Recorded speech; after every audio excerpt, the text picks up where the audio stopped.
ملتان میں 12 سالہ بچی دریائے چناب میں گر گئی۔ ریسکیو ذرائع کے مطابق بچی تصاویر بناتے ہوئے دریا میں جا گری۔ ریسکیو ٹیم کی جانب سے بچی کی تلاش کے لیے آپریشن جاری ہے۔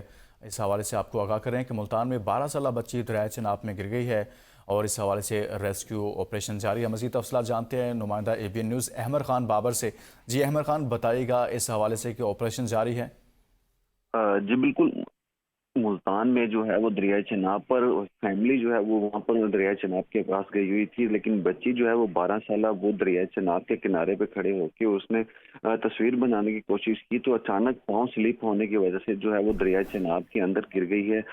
فوری طور پر ریسکیو 1122 کو اطلاع دی گئی تو وہ موقع پر پہنچ کر انہوں نے امدادی کارروائیاں جو ہیں وہ شروع کر دی ہیں، لیکن تاحال بچی جو ہے وہ نہیں مل سکی۔ جی ٹھیک، بہت شکریہ احمد خان بابر، اس حوالے سے آگاہ کر رہے تھے۔